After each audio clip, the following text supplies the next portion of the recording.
संतानहन्तारो यत्पादाम्बुजरेणवः स्वीयानां तान् निजाचार्यान् प्रणमामि मुहुर्मुहुः। यदनुग्रहतो जन्तुः सर्वदुःखातिगो भवेत् तमहं सर्वदा वन्दे श्रीमद्वल्लभनन्दनम्। अज्ञानतिमिरान्धस्य ज्ञानाञ्जनशलाकया चक्षुरुन्मीलितं येन तस्मै श्रीगुरवे नमः। नमामि हृदये शेषे लीलाक्षीराब्धिशायिनम् लक्ष्मीसहस्रलीलाभिः सेव्यमानं कलानिधिम्। चतुर्भिश्च त्रिभिस्तथा षड्भिर्विराजते योऽसौ पंचधा हृदये। कार्य आरंभ जिनका क्रम हो।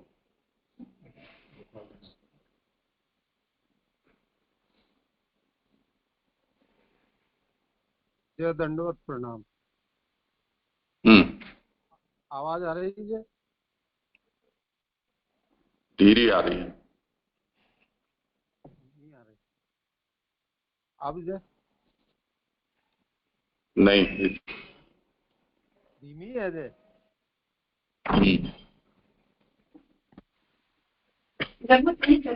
कल की तरह करो किया था। हाँ भाई।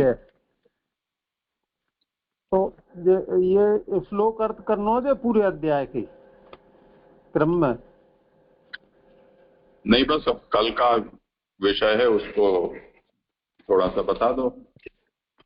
जय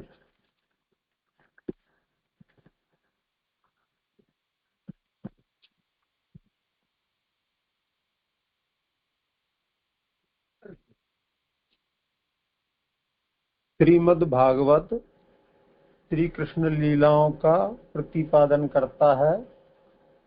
इस संपूर्ण शास्त्र का एकमात्र अविकल अर्थ है स्वतः पुरुषार्थ साधक श्री कृष्ण की लीलाएं। श्रीमद् भागवत के इसी अर्थ तथा अभिप्राय को महाप्रभु जी ने हृदयारूढ़ कराने के लिए 7 प्रकार से अर्थ किया है। शास्त्रार्थ, स्कंदार्थ, प्रकरणार्थ, अध्यायार्थ, वाक्यार्थ, पदार्थ और अक्षरार्थ।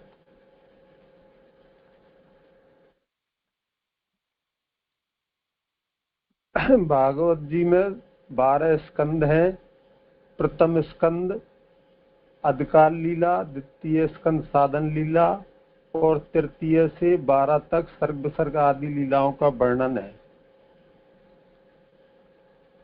हम प्रथम स्कंद में हीन अधिकार प्रकरण के 3 अध्याय हैं। उनमें से अंतिम अध्याय तीसरे अध्याय का अवलोकन कर रहे हैं, जिसमें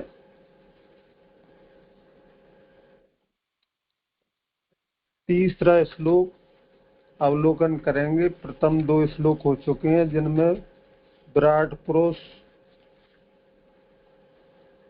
का वर्णन, जिसमें जीव तथा ब्रह्म रूप से रेखा बहन जी ने बड़ा सुंदर से स्वभाव से विवेचन किया।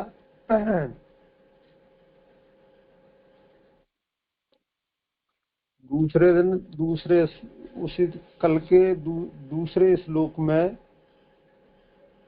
नारायण से ब्रह्मा की उत्पत्ति का विवेचन है, जिसमें ब्रह्मा को पुरुष कहा गया है और शयन अवस्था में ही उनकी सृष्टि का सृजन, ब्रह्मा आदि का सृजन कहा गया है। ये हमने कल संक्षेप में जो आज हम तीसरे श्लोक अध्याय 3 के तीसरे श्लोक का जो हीनाधिकार के अंतिम अध्याय के रूप में है, उसके श्लोक नंबर 3 का देखें। तो इसमें आभासार्थ, ये आपने अच्छा निरूपण किया, पर साथ साथ में ये और हमें स्पष्ट करना चाहिए कि भागवत प्रथम स्कंद के प्रथमाध्याय में जो प्रश्नाध्याय है और शौनकादि ऋषियों ने जो प्रश्न पूछे उसके उत्तर के रूप में अब सब आगे बातें जा रही हैं। तो अब हमें इस बात को भी स्मरण में लाना चाहिए कि कितने प्रश्न थे, उनमें से कौन से प्रश्नों का उत्तर दे दिया गया और इस समय कौन से प्रश्न का उत्तर चल रहा है। उसको भी अगर हम याद कर लें तो अच्छी संगति बैठ जाती है। आगे से ऐसा करें। जी।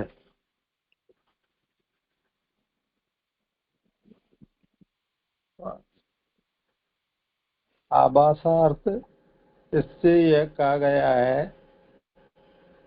कि शयन करते हुए भगवान से ही सभी लोक उत्पन्न हुए हैं। इन लोकों के स्थान का निर्देश करने के लिए यहाँ लोक शब्द का अर्थ भुवन किया गया है। भुवन जड़ है, यह स्वतः उत्पन्न नहीं हो सकते और भगवान भी निद्रित हैं, इसलिए वे भी उन्हें उत्पन्न नहीं कर सकते। इस शंका के उत्तर में कहते हैं कि पूर्वोक्त पुरुष शरीर के स्थूल अवयव ही भुवन रूप में परिणत हो गए। इसी तत्व को निम्न श्लोक से कहते हैं।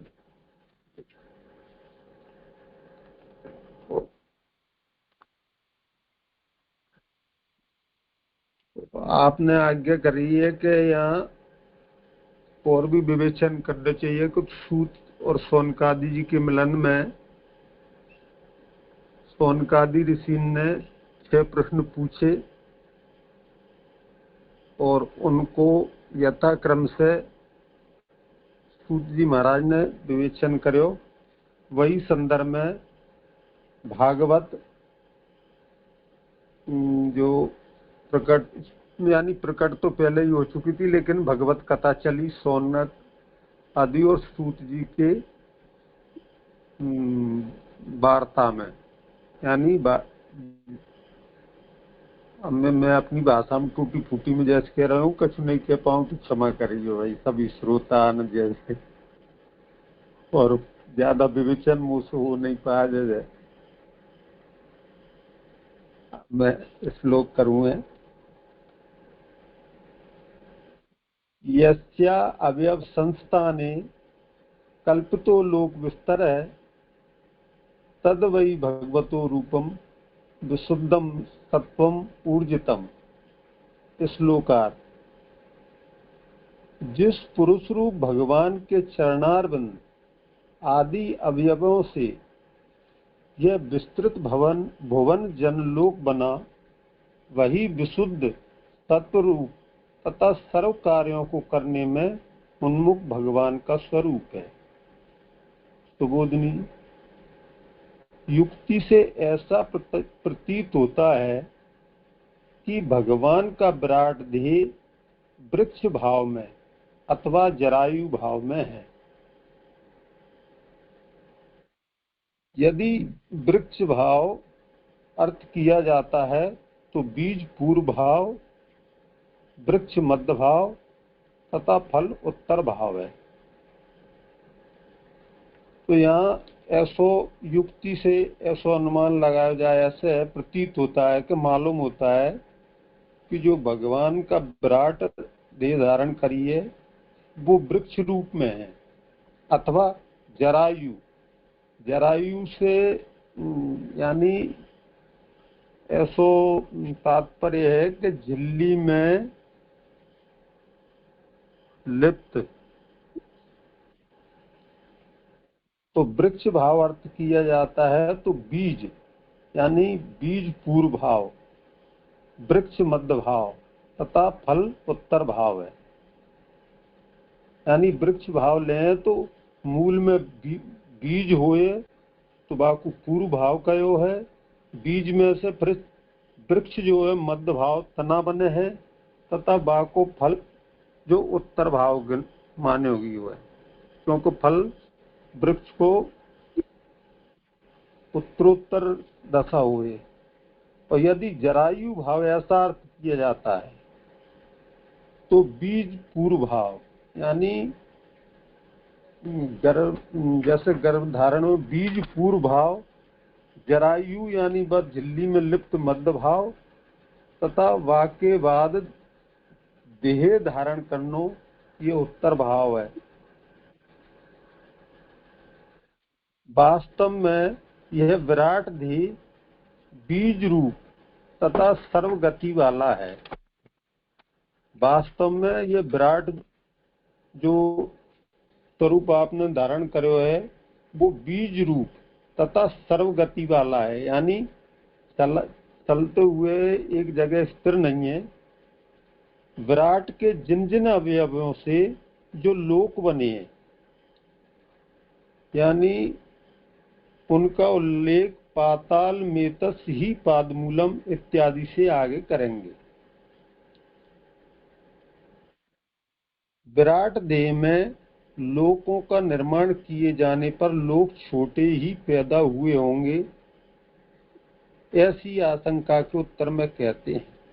अगर कोई इस प्रकार की आशंका करे तो वाक्य उत्तर में कहते हैं कि लोक विस्तरा, इस लोक में जो लोक विस्तरा आयो वाको यहाँ के लोक बहुत विस्तृत रूप में बने हैं।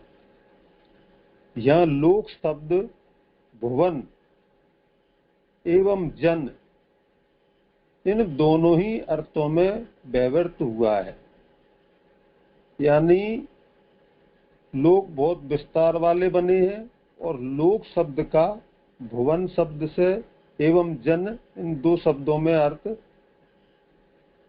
मानो कि वो भुवन यानी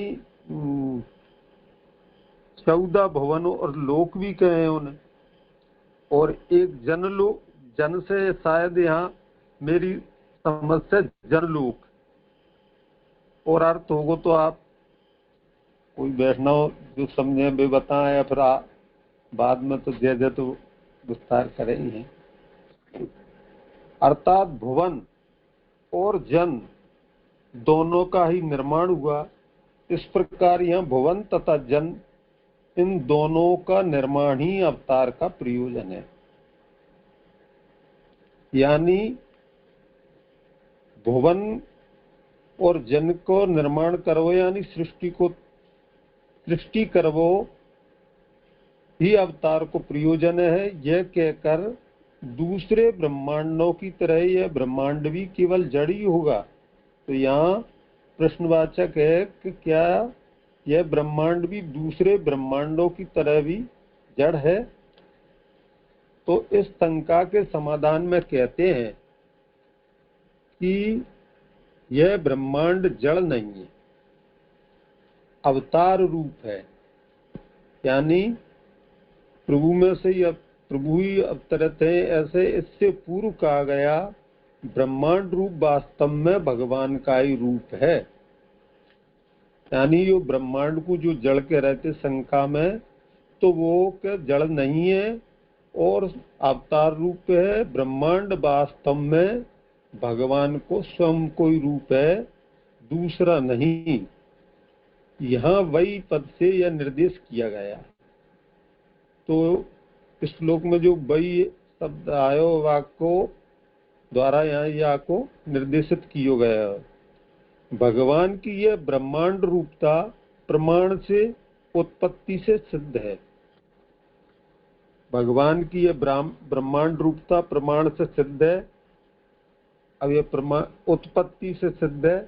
कैसे सिद्ध करी? या को लिप्त तो है नहीं और मोकू या को प्रमाण रूपता कैसे सिद्ध करे? या को ज्ञान बोध भी नहीं है।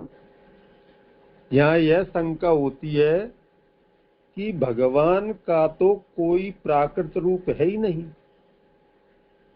यहाँ शंका है कि भगवान का प्राकृत यानी हमारी तरह प्राकृत रूप नहीं है।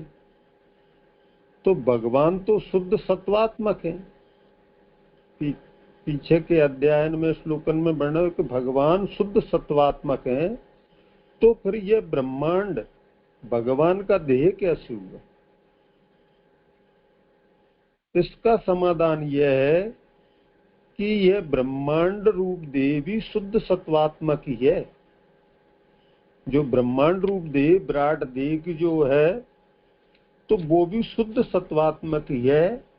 भगवान शांत निष्क्रिय नहीं है, यानी भगवान निष्क्रिय नहीं है और शांत अवस्था में भी नहीं है, यानी सक्रिय है, अपितु सर्व कार्य करने में उन्मुख है।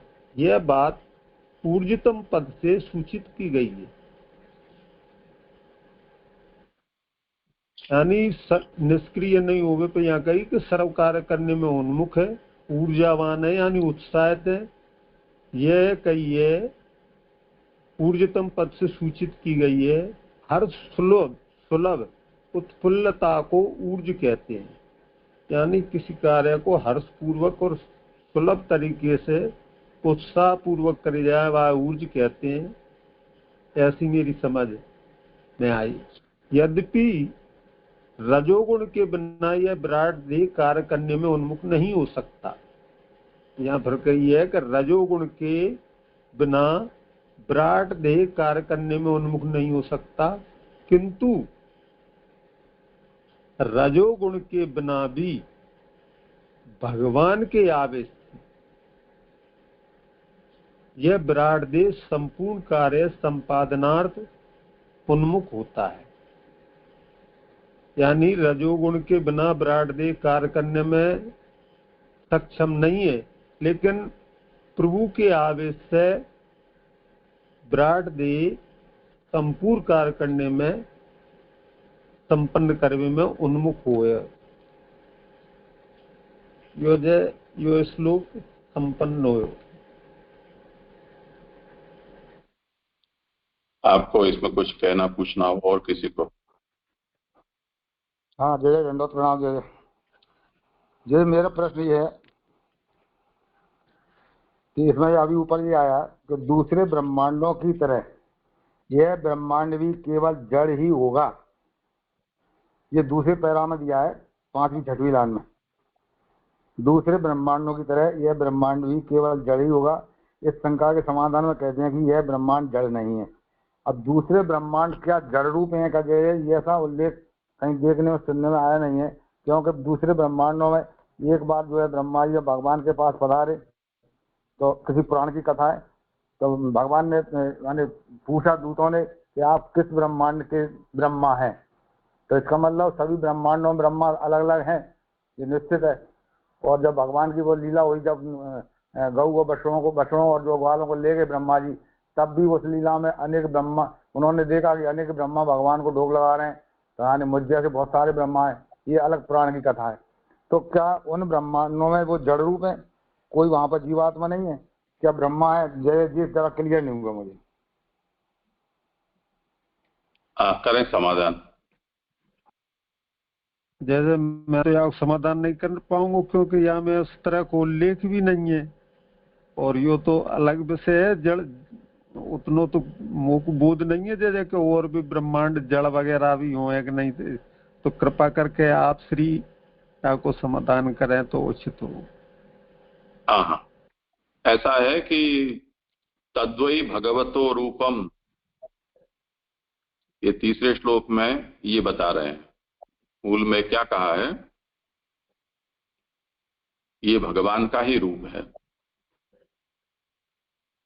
तो भगवान का स्वरूप तो जड़ नहीं हो सकता है। और जब यहां जो भगवान ने रूप धारण किया है, जगृहे पौरुषम रूपम, यहां से ये भगवान ने अपना विराट ब्रह्मांड स्वरूप प्रकट किया, उसका जो वर्णन किया, तो इससे ये पता चलता है कि ऐसे भी ब्रह्मांड हों कि जो भगवद रूप न हो, यानी सच्चिदानंद स्वरूप न हो, परंतु जड़ात्मक हो। अब ब्रह्मांड में जीव होना और ब्रह्मांड का खुद का सच्चिदात्मक होना, ये दो अलग अलग बातें हैं। तो यहां तो क्या कहा कि ये जो पुरुष हैं उनके अवयव हैं, वो अवयव ही लोकात्मक हो गए, भुवनात्मक हो गए। और वो बात आगे द्वितीय स्कंद के प्रथमाध्याय में पातालम ये तस्य ही पादमूलम, यहाँ उसका वर्णन किया गया है कि जो भगवान के चरणों के तालु हैं, तलुए, वो पाताल लोक हैं।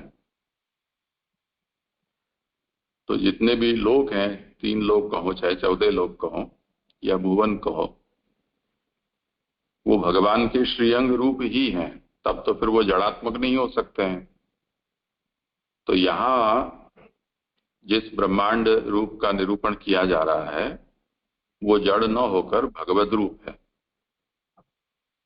और इससे ये स्पष्टता होती है कि और ब्रह्मांड हो ऐसे भी होते हैं कि जो जड़ात्मक होते हों, यानी वो तत्वों के बने हुए हों जिसमें चैतन्य न हो। ब्रह्मा भले ही हों उनमें, हमारे जैसे जीव भी हों, पर ब्रह्मांड स्वयं अपने आप में चेतना रहित हो, इस अभिप्राय से कहा गया है।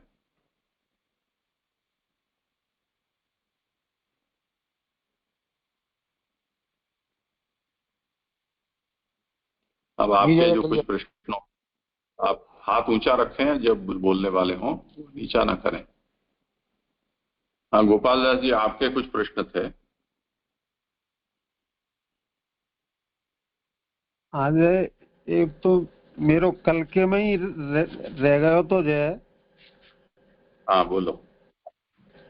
के पन्ना की संख्या और पन्ना दोनों बताएं। हाँ जी, कल के श्लोक 2 में रहे तो जो थोड़ा सो आपने वैसे करे तो, लेकिन मेरी समझ में नहीं आया। ये 115वें पृष्ठ पे है जे दूसरे पैराग्राफ में कि भगवान इसको स्वरूप में चारों ओर फैलाकर विशाल तथा कार्यक्षम बनाते हैं। ये यहाँ तक आप श्री ने तो सृष्टि के उपयोगार्थ प्रकट करते हैं, अर्थात आनंद के लिए तथा योग के लिए प्रयत्न करने वाले लोग ही सृष्टि पैदा करते हैं। और यही भगवान के विषय में भी कहा जा सकता है। ये 2 लाइन समझ में नहीं आ जाए। आनंद के लिए तथा योग के लिए प्रयत्न करने वाले लोग ही सृष्टि पैदा करते हैं। तो ये लौकिक जैसी बात आ गई, जैसे लोग लौकिक तो यही भगवान के विषय में भी, तो ये संगति किस तरह से है ये समझ। हाँ, किसी को करना हो समाधान इस प्रश्न का तो कहें। जैसे थोड़ा मैं बोलूं इसमें, जो भी जिसको भी बोल रहा हूँ।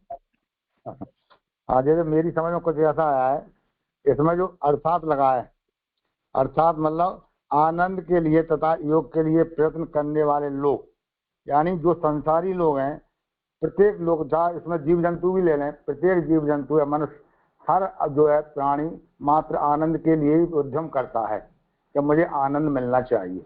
अब वो एक अलग बात है, कोई उसकी नासमझी के कारण उल्टी दिशा में वो प्रयत्न कर रहा है, वो समझ नहीं रहा कि आनंद क्या है। आनंद तो केवल भगवान है। तो इसलिए जो सृष्टि पैदा करते हैं, अर्थात ये कहा है, और यही भगवान के विषय में भी कहा है। जैसे संसारी लोग आनंद के लिए सृष्टि अपनी कोई भी वस्तु उद्यम करके पैदा कर रहे हैं जिससे मुझे आनंद मिलेगा। इसी तरह से इसी बात को भगवान के विषय में कहा जा सकता है कि इसी का निर्देश नाभि दाम्बुजा दासीर इस पद से किया गया है। यानी भगवान भी स्वयं के आनंद के लिए, स्वयं की लीला के लिए, खेलने के लिए ये सृष्टि की रचना भगवान करते हैं। ऐसा जैसा मेरी समझ में आया। आपका समाधान हुआ हो तो कहें, और नहीं हुआ हो तो क्या बाकी रहा हो बोले। नहीं, जय मार साहब ने करो समाधान, लेकिन आनंद के लिए तो योग है तथा योग के लिए प्रयत्न करने वाले, आनंद और योग के लिए। और जो वैसे सहज में ही अगर सृष्टि पैदा कर रहे हैं जैसे संसार में, तो कोई ना तो आनंद समझे और योग भी नहीं समझे, वे भी कर रहे हैं, तो फिर यह भगवान के विषय में कैसे कही जा सके, ये समझ में नहीं है। भगवान से संगति कैसे लगा। एक बात फिर बोल रहा हूँ मैं। देखो मैंने अभी पहले बोला था मार साहब। हेलो, हाँ हाँ हाँ, मैंने कही जय जय और आपको और हमारा अच्छी तरह समाधान करते जैसे कहे। मैंने वो तो जय जय तो बाद में करूंगी मेरी एक बार लाइन तो और हो जाने दो। हाँ हाँ ये जरूर तो जरूर। जय जय तो अपनी सबकी गलतियां अपने आप सुधारेंगे, चिंता मत करो आप। तो मैं ये कह रहा हूँ, अभी मैंने कहा प्राणी मात्र अपना जीवन जी रहा, वो आनंद के लिए ही उद्यम करता है, जो भी करता है प्राणी मात्र, मैंने मनुष्य का नहीं कहा। तो हर मान ले अब जहाँ चूंकि मनुष्य आ गए तो मनुष्य बुद्धिजीवी है, जो भी आप कमा रहे हैं पैसा केवल आनंद के लिए कर रहे हैं। वो मैंने कहा वो अलग बात है कि हम आनंद को समझ नहीं पाए। आनंद तो केवल कृष्ण ही है, बाकी सब विषयानंद है हमारे पूरे, पर फिर भी हम उनको आनंद समझ करके हम जो माने सृष्टि पैदा करते हैं, माने सृष्टि में जो भी हम पैदा कर रहे हैं वस्तु में वो सभी, तो वो हम आनंद के लिए कर रहे हैं। और यही आनंद यानी यही विषय, यही भगवान के विषय में ही कहा जा सकता है। बस यही लाना क्लियर। अब जो मैंने जो है अब आपको जय जवाब दूसरे उदाहरणों से हाँ मार्को आनंद के लिए तथा योग सब हाँ। छोड़ रहे हैं, आपके योग के लिए प्रयत्न करने वाले। आनंद और योग दो की कहिए, आनंद के लिए तथा योग के लिए प्रयत्न करने वाले लोग ही सृष्टि पैदा करते हैं। तो आनंद को आपने बताया, तो योग को भी आप थोड़ा समझा तो समाधान था। योग शब्द मुझसे नहीं जुड़ पा रहा है, अब जय बताएंगे और कोई बताए।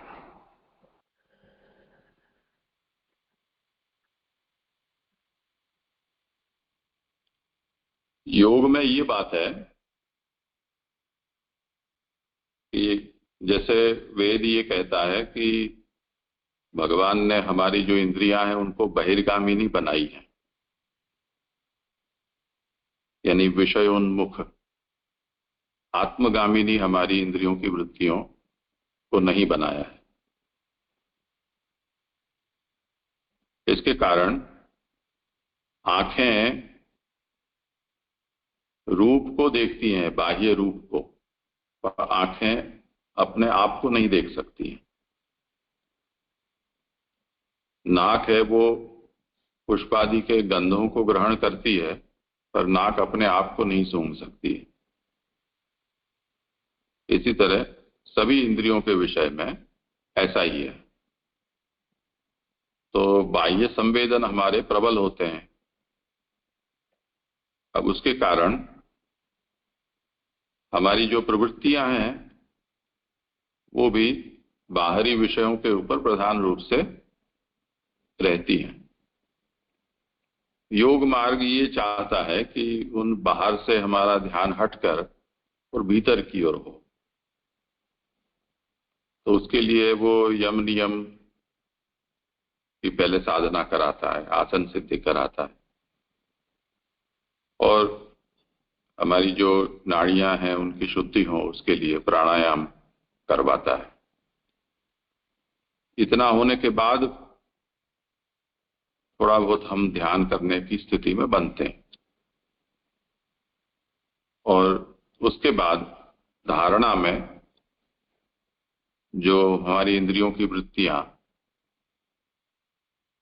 परवश होकर विषयोन्मुख होती है, उनको खींच पकड़ के उसको आत्मगामिनी बनाने के लिए प्रत्याहार में साधना की जाती है।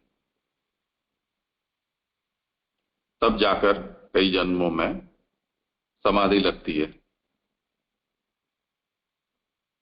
अब ये जो समाधि है वो दो तरह की बताई गई है, संप्रज्ञात और असंप्रज्ञात, सविकल्प विकल्पक, दोनों तरह से कही जाती है। तो जब बाहर के विषयों में से हमारी चित्तवृत्ति हटके है और आत्मगामिनी होती है, तो महाप्रभु ये आज्ञा करते हैं कि योग से साधित जो मन है वो आत्मा का साक्षात्कार करता है।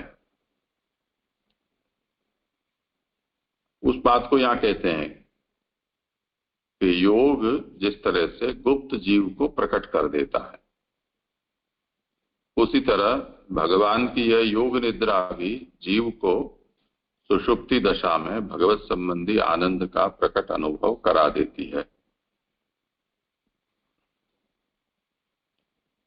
तो गुप्त जीव को प्रकट कर देता है, इसका मतलब ये है। अब योग के लिए जो प्रयत्न करते हैं वो जो सृष्टि पैदा करते हैं, ये यद्यपि इतना यहाँ अनुवाद है वो शुद्ध अनुवाद नहीं है, पर वो सृष्टि का मतलब ये है कि हम विषयों में आनंद खोजते हैं और योगी हमारे भीतर पड़ा हुआ जो आत्मानंद है उसको प्रकट करके और उसमें वो रममाण होता है। तो जिस तरह से भगवान आनंद के लिए करते हैं उस तरह से योगी उसके भीतर रहा हुआ जो प्राज्ञ संबंधी आनंद है उसको वो प्रकट करता है सुषुप्ति अवस्था में, जैसे भगवान कराते हैं उस तरह से। तो इसके लिए पुरुषोत्तम जी ने ये विवेचन किया है और अनुवादक ने उसको मूल में इस तरह से दिया है कि देखो, मूल में पंक्ति पढ़ो कि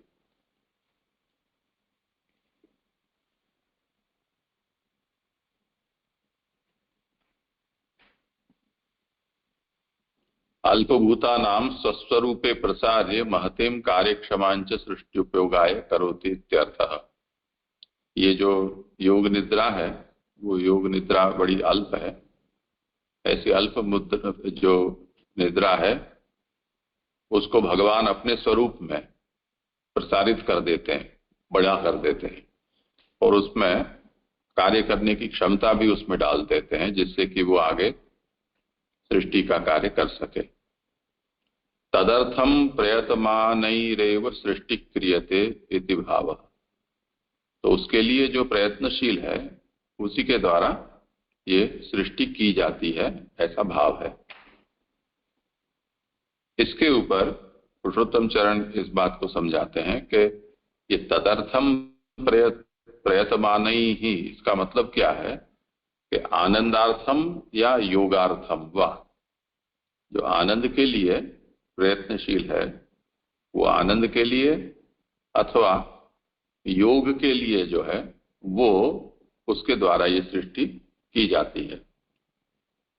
तो आनंद के लिए तथा योग के लिए जो यतमान है वो लोग ये सृष्टि करते हैं। आपको समझ में आया होगा शायद विषय। आज वो अंतर्मुखी होके नहीं जो आत्मा के द्वारा अनुभव करे वह स्थिति में भगवान की संगति यहाँ लगाई गई है। नहीं तो अब हम तो जो इतना विस्तार नहीं हो तो लौकिक पुरुष जैसे आनंद खोजे है तो वो तो विषयानंद है, यो समझ में आ रही थी और योग समझ में नहीं आई थी। हाँ, कोई बात नहीं। और जो ये विराट देह वृक्ष और जरायु जो मैं समझ के नहीं यहाँ समझो ये ऐसे ही है कि या और कुछ दूसरे प्रकार से है? नहीं, ये दो संभावना बता रहे हैं आचार्य चरण।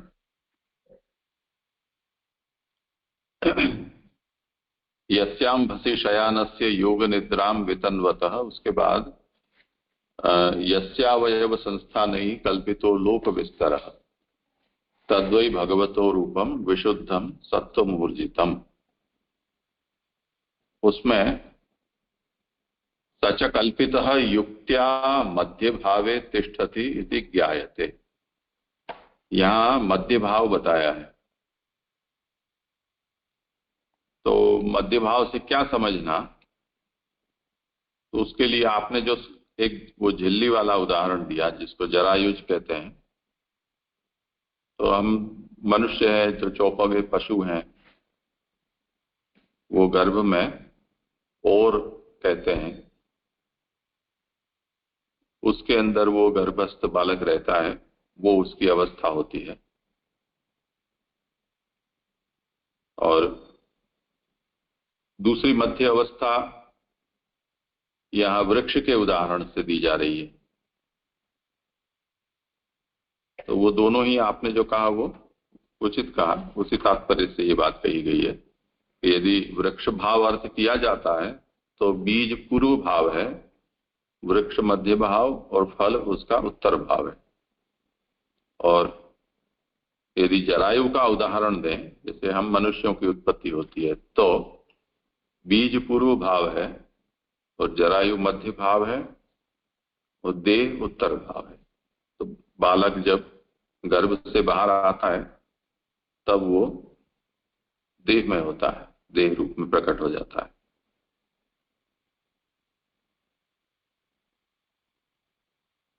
तो इसको दोनों तरह से दे सकते हैं। ये भगवान का जो विराट देह है उसको दोनों तरह से सोचा जा सकता है।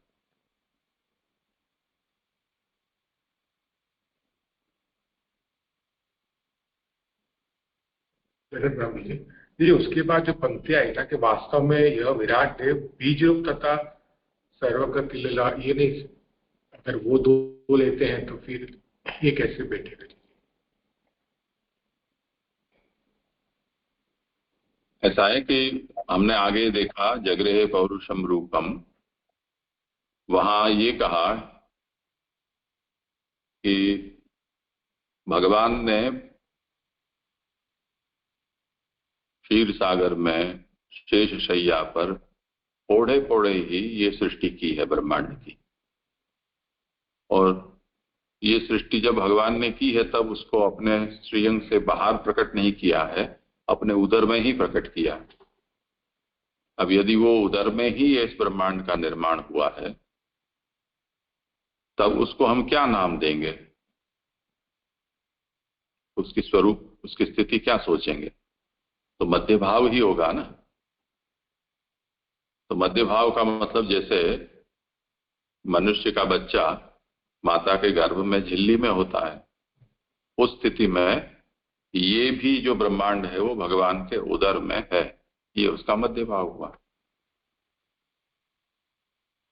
और यदि इसको वृक्ष के रूप में सोचते हैं तब बीज और उसका बीज है वो पूर्व भाव हुआ और जो वृक्ष है वो उसका मध्य भाव हुआ और वृक्ष जब फलित होता है तो वो उसका उत्तर भाव हुआ।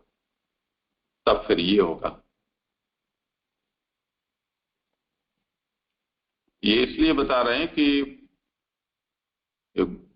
ब्रह्मांड की दोनों तरह से उदाहरण से समझाया जाता है। जैसे भगवान पुरुषोत्तम योग में ऊर्ध्व मूलम अधशाखम अश्वत्थम प्राहुरव्ययम, तो आवृक्ष रूप से आज्ञा करते हैं। तो दोनों तरह से उसका निरूपण होता है, इसलिए दोनों तरह बताइए। और वस्तुतस्तु बीजात्मक सर्वगति सर्व कार्येषु निविष्ट, ये जो आपका मूल प्रश्न था कि वास्तव में यह विराट देह बीज रूप तथा सर्वगति वाला है। भगवान में जो उसकी स्थिति है वो मध्य भाव में है, उसमें कोई संशय नहीं है। पर अब आगे का जो कार्य होगा उसके लिए ये बीज रूप है, क्योंकि ये सब तत्व जो मिलकर और ये एक ब्रह्मांड बना है, उससे फिर आगे जो विस्तृत सृष्टि होगी वो इसी का विस्तार होगा। यहाँ पे हम उसे बीज रूप कहते हैं तो फिर वो फिर खाली कार्य और कारण के रूप में देखना है ना जी। हाँ, बीज फिर वृक्ष और फल ऐसा नहीं आएगा। नहीं नहीं नहीं, फिर कार्य और कारण से। हाँ जी जी।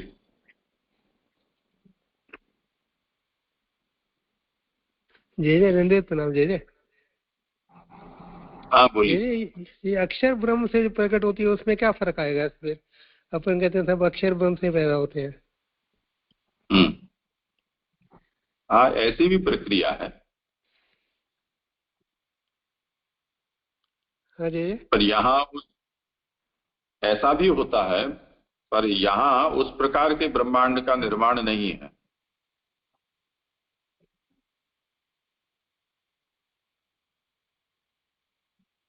यानी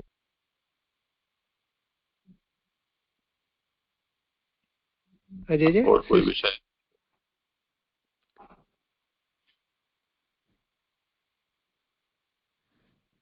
हाँ जय, प्रश्न मेरा भी है जय। मेरी आवाज आ रही है? हाँ आ रही है। हाँ जय, अभी अपन ने जो दूसरे श्लोक में दूसरे में अपन ने देखा कि विराट देह में लोकों का निर्माण किए जाने पर लोग छोटे ही पैदा होंगे, और नीचे अपन ने देखा ब्रह्मांड। तो ये ब्रह्मांड जो है, अनेक ब्रह्मांड है, ये अनेक ब्रह्मांड क्या विराट देह इतना बड़ा उसके अंदर है, या अनेक ब्रह्मांड के लिए कोई दूसरा आवरण है, उसका क्या नाम है फिर? ये जरा क्लियर नहीं हो पाया, बहुत दिनों से सोच रहा इस बारे में, जब भी आया इसमें। यानी अनेक ब्रह्मांड है, वो क्या भगवान की विराट देह के अंदर है, या कहीं उनके लिए कोई अलग आवरण है? इसको स्पष्ट कर दें। यहाँ मैं समझो जो बताऊं जय। हाँ बताओ, आप बताओ। हाँ नहीं मैं समझो फिर जय जैसे ब्रह्म के अलावा कोई दूसरा है ही नहीं, तो ब्रह्मांड और जो भी जितने भी ब्रह्मांड है वो सब ब्रह्म के अंदर ही है मेरी समझ से, क्योंकि वाके अलावा कुछ है ही नहीं, अकेलो वही है ब्रह्म। तो ये ब्रह्मांड अक्षर सब जो है, हालांकि यह है कि अक्षर जो है ब्रह्म को निवास स्थान है, लेकिन जब वो व्यापक रूप में है कि सिरवाक को ऊपर के लोक हैं और पाद तल नीचे के लोक हैं, और यो मध्य को भाग है जो वाको उदर स्वरूप है, तो बाकी अतिरिक्त तो और कोई वस्तु है ही नहीं, तो दूसरी हो कहाँ सके, ऐसी मेरी समझ है जय। लेकिन जो तो एक ब्रह्मांड हुआ ना, हाँ ऊपर के दूसरी लोग नीचे के लोग सब लोग मिलाकर एक ब्रह्मांड हुआ, पर ऐसे अनेक ब्रह्मांड है, एक नहीं है। तो वो अनेक ब्रह्मांड कहाँ पर? मेरा प्रश्न ये है। नहीं मार साहब, मेरी समझ बता रहा हूँ, अपन बाद में तर्क वाली बात आपको, यानी आप भी समझो है कि ब्रह्म के अतिरिक्त तो और कछु है के नहीं? अभी तो आपने ये कहा ऊपर से, सुनो पहले सुनो तब बात कर देना। आपने ये कहा कि ऊपर के लोग नीचे के लोग जन लोग ये सभी ब्रह्मांड है, ये मैंने मान लिया, पर ये एक ब्रह्मांड हो गया पूरा? नहीं, उन्हीं के उदर में समाहित है, या उन्होंने जितने भी ब्रह्मांड हैं मेरी समझ से मैं जो कह रहा हूँ, तो क्योंकि प्रश्न यही तो है। हाँ अब मैं नहीं कर पाऊंगा, अब तो जे करेंगे। देखो मैंने तो मेरी समझ बताई, राय बताई। अच्छा अल्प के जो समझो आपके चरणारविंद। गोपाल भैया मैं थोड़ा बोलूं? ये जो ब्रह्मांड की बात चल रही है, तो ब्रह्मांड मूर्ति ही तो है ये। ठाकुर जी में से ये ब्रह्मांड मूर्ति नारायण, तो इससे बाहर क्या है? आप जो माने जितने भी अगर ब्रह्मांड है भी, तो वे सब इनके अंदर हैं, इनसे बाहर तो होने का सवाल ही पैदा नहीं है। मतलब मैं कर दिया हूँ। हाँ सुनो, प्रश्न मेरा ये है कि वो जिसके अंदर है वो विराट स्वरूप है या वो ब्रह्म है, उसको किस संज्ञा से अपन बोलेंगे? वो क्या है वो जिसके अंदर सारे ब्रह्मांड हैं? मेरा प्रश्न ये है। तो यही तो विराट पुरुष है भैया, यानी विराट ही में ही सारे ब्रह्मांड हैं। हाँ मानो विराट पुरुष ये नारायण है ना, अवतारावतारी, इनका नाम जो रखा हुआ है वो ये, तो इससे बाहर तो कुछ है नहीं है। अब इनमें से ही तो ब्रह्मा पैदा हो रहा है, तो ब्रह्मा से फिर मरीची आ गई। सुनो, अब मेरे पहले प्रश्न को याद करिए। सुनो अब सुनो मेरी बात के शरीर सारे ब्रह्मांड में, ऐसा मान रहा हूँ। चलो आपने मान लिया, मेरे पहले प्रश्न को याद करिए। मैंने ये कहा था पहले, जैसे भी पूछा था कि जो है अनेक ब्रह्मा है, और वो ब्रह्मा जो है जब भगवान के दरबार में कोई ब्रह्मा के मिलने के लिए, तो दरबारियों ने ये पूछा कि आप कौन से ब्रह्मांड के ब्रह्मा हैं, आप किस ब्रह्मलोक के हैं आप? तो इसका मतलब अलग अलग ब्रह्मांड हैं, यानी भगवान के पास वो गए हैं, अलग ब्रह्म से पहुंचे हैं वो, यानी अनेक ब्रह्मा है। तो पूरा हॉल पूरा मिला करके ये अभी आप एक अपने ब्रह्म इसका वर्णन कर रहे हैं, केवल नारायण जहाँ आप कह रहे हैं वो एक ब्रह्मांड का वर्णन कर रहे हैं। अलग अलग ब्रह्मांड जब हैं उनमें मतलब वहां से जब वो ब्रह्मा आए हैं तब पूछा गया है, इसका मतलब कोई दूसरी जगह है वो, यानी या तो विराट स्वरूप भगवान का इतना बड़ा है कि वो हॉल वहां सब कुछ पूरा विराट है भगवान का, या फिर ब्रह्म रूप में भगवान पूरे रूप में फैला हुआ है, इस तरह से ये क्लियर नहीं हो पा रहे हैं।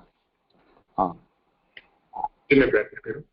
ये जिस प्रकार से हमने देखा है तो मेरी समझ में ऐसा आया है कि जैसे कि ब्रह्म के अंदर से यानी अंदर से विराट, ब्रह्म के अंदर ही विराट स्वरूप प्रकट हुए हैं और वो प्रभु की इच्छा से अनेक विराट भी हो सके। क्योंकि हम यहाँ पे देखें तो यहाँ पे ऐसा प्रश्न किया गया था कि ये ब्रह्मांड केवल जड़ात्मक है, तो उसके उत्तर में आया कि नहीं, जड़ात्मक नहीं है परंतु जीव के साथ है। तो ऐसे भी यानी इसी भी प्रश्न था कि ऐसे भी ब्रह्मांड हो सकते हैं जो केवल जड़ ही हो सके, लेकिन ये जो ब्रह्मांड है वो इस प्रकार का नहीं है जो इस विराट पुरुष के अंदर है। तो वही प्रभु की इच्छा से अनेक विराट, उनके अंदर ही अनेक विराट हो सके और उनके अंदर वो उनकी यानी अलग से ब्रह्मांड हो सके, ऐसा लगेगा। तो फिर नहीं तो कि यहाँ पे वो संगति में बैठे कि जड़ केवल जड़ात्मक है या नहीं है, तो इससे जो समझो आप जो कह रहे हैं जैसे अपन आगे इसको और देखेंगे ना, तो उसमें जो मास्टर जी का जो प्रश्न है उसमें अगले श्लोक में ही देखेंगे, जो अपरिमित पैर, जंघाएं, भुजाएं और मुखों से अद्भुत है। भाई अपन यूं माने कि पाद मूलों से पाताल, तो एक ही पाताल हो गया ना, तो उनके करोड़ों पैर हैं, करोड़ों जंघाएं, तो उनमें अनंत ब्रह्मांड हो सकते हैं ना, मैं ऐसा अनुभव कर रहा हूँ। हाँ ऐसा हो सकता है कि वो विराट ही सब संपूर्ण है पूरा, इसके अंदर ब्रह्मांड है, ये हो सकता है, मैं मान रहा हूँ आपकी बात को, पर मैं इससे कंफर्म नहीं हुआ हूँ। नहीं, मेरा मतलब मेरा प्रश्न ये है। तो आप जय करेंगे।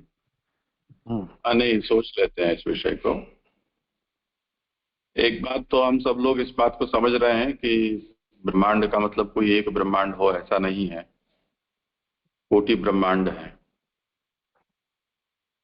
कोटि ब्रह्मांड में भी ये कहा जाता है कि भगवान के एक एक रोमकूप में कोटि ब्रह्मांड है, ऐसे भगवान विशाल हैं।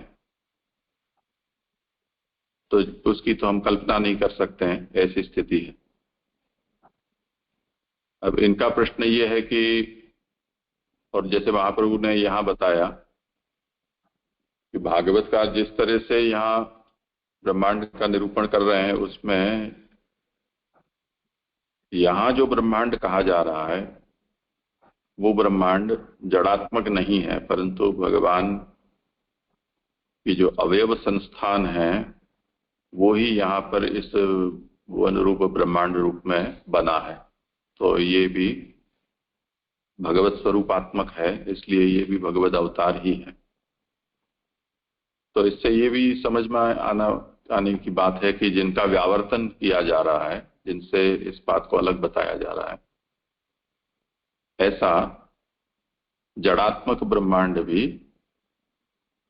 होता है। अब ये जितने भी ब्रह्मांड हैं, उन ब्रह्मांड की स्थिति कहां पर है? हम जैसे ये बोलते हैं कि मैंने इस टेबल के ऊपर पेन को रखा, तो कोई चीज को हमने रखा तो उसका कोई आधार चाहिए, तो ये ब्रह्मांड कहाँ प्रकट हुआ है? तो ब्रह्मांड का आधार भगवान ही है। भगवान से बहिर्भूत तो कोई स्थान भी नहीं है, तो कहाँ होगा? तो जो होगा सो भगवान में ही होगा। अब यदि भगवान में है और इस ब्रह्मांड की जो स्थिति है भगवान के उदर में बताई जा रही है, तो उस स्थिति में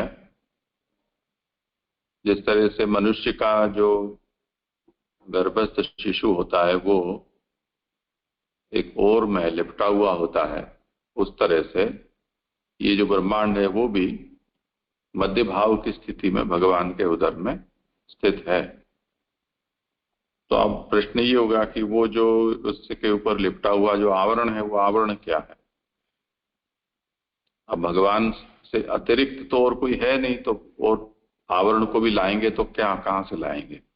तो वो आवरण पुरुष भी भगवान स्वयं ही है। तो अब ये स्थिति हुई कि एक तो जो भगवान जो इस समय योग निद्रा में विराज रहे हैं, उनके उदर में ये ब्रह्मांड का प्रकट होना, ये उसकी मध्य भाव की स्थिति है। तो वो ब्रह्मांड है वो भगवान के उदर में एक आवरण में लिपटा हुआ है, जो आवरण भी भगवान स्वयं बने। तो ब्रह्मांड पुरुष हुआ, उसके ऊपर एक आवरण पुरुष हुआ। उसके बाद उस ब्रह्मांड का जो भी ब्रह्मा आदि में से जो भी हो, उसका अधिष्ठाता, वो एक तीसरा पुरुष हुआ। अब यदि उसका अधिष्ठाता स्वयं भगवान है, तो जैसे प्रथम श्लोक में ये बात कही गई कि कभी भगवान ही उसमें प्रविष्ट होते हैं और कभी भगवान जीव रूप में प्रविष्ट होते हैं,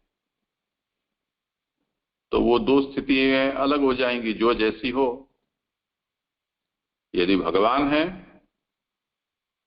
तो उस ब्रह्मांड के जो जीव हैं उनको मुक्ति प्राप्त होगी इस ब्रह्मांडाभिमानी अधिष्ठाता जो भगवान है उनकी उपासना से। और यदि यहाँ भगवान ने जीव भाव ग्रहण किया है, उस स्थिति में उनकी मुक्ति नहीं होगी। तो जीव भाव की स्थिति में क्या हुआ कि केवल कुछ तिरोधान भगवान ने अपने सामर्थ्य में वहां पर किया है, पर है तो भगवान ही, तत्वतः तो भगवान से अतिरिक्त और कोई नहीं होगा। तो इसको आवरण पुरुष के रूप में भी भगवान ही उसके आवरण है, ऐसा समझना चाहिए।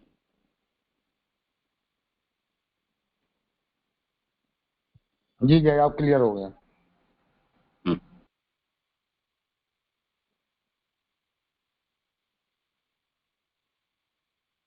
ठीक है, आगे देखो किनका क्रम है। लक्ष्मण मानसा गोपालपुर से। कौन है? लक्ष्मण धाकड़ गोपालपुर। हाथ ऊंचा करें, उनको आएगा, नहीं तो खोजें उनको। खोजने पड़ेंगे। लक्ष्मण आपका फोन जब फोन उस नाम से तो नहीं है, कोई और नाम से जुड़े हो तो पता नहीं। नहीं, ये लक्ष्मण नाम से ही है। लक्ष्मण तो ऊपर जुड़े नहीं जुड़े, नहीं जुड़े तो पर अगला नाम है शरद जाट। हाँ, शरद जाट सोपुर से। शरद जाट सोपुर से। ये कोई अमर सिंह हाथ ऊंचा कर रहे हैं। अमर सिंह थोड़ी बात। हेलो,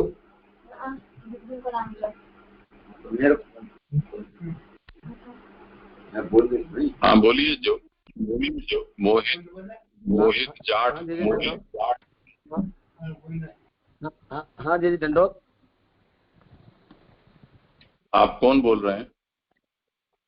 शरद जी बोल रहा हूँ, शरद बोल रहा हूँ जी। अच्छा, तो अपने जरा जुड़े तो नाम उस तरह से इसमें लिखा करें, ईमेल में कोई दूसरा नाम आ रहा है। ठीक है, करें आपका। तो ये अमर सिंह जी को कुछ कहना है या ऐसे ही हाथ ऊंचा किया?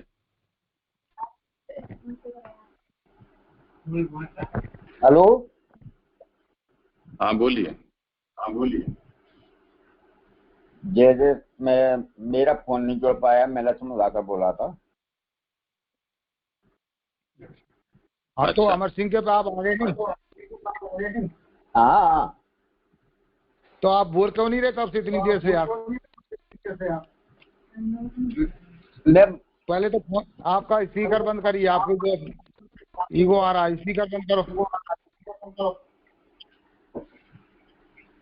आपकी आवाज एडजस्ट करो।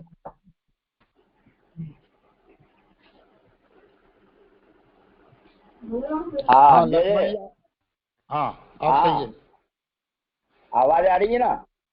अब सही आ रही है। हाँ जी।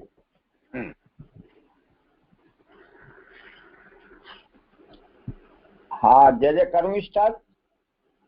हाँ करना करे है, यार। बोल। हाँ।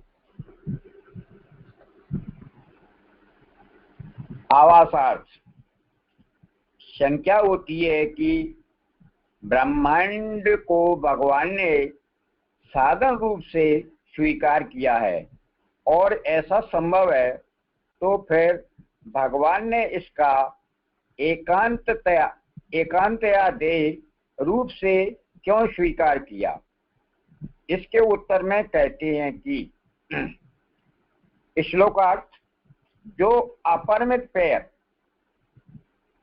और जंघाएं, भुजाएं एवं मुखों से अद्भुत है और जिसके अनंतों मस्तकों में अनंतों कान और नासिका और जो अनंतों मुकुट, वस्त्र और कुंडलों से अत्यंत शोभा युक्त हैं, ऐसे इस ब्रह्मांड रूप को योगी गण विशाल ज्ञान दृष्टि से देखते हैं, प्रत्यक्ष करते हैं। यानी विराट स्वरूप का वर्णन है जिसमें अपरिमित पैर, हजारों पैर हैं, हजारों जंघियां हैं, भुजाएं हैं और एवं मुख भी उनका अद्भुत है और जिसके अनंतों मस्तकों में अनंत कान, आंखें और नासिका हैं और जो अनंतों मुकुट, वस्त्र और कुंडलों से अत्यंत शोभा युक्त हैं, ऐसे इस ब्रह्मांड रूप का योगी गण विशाल ज्ञान दृष्टि से देखते हैं, प्रत्यक्ष अनुभव करते हैं।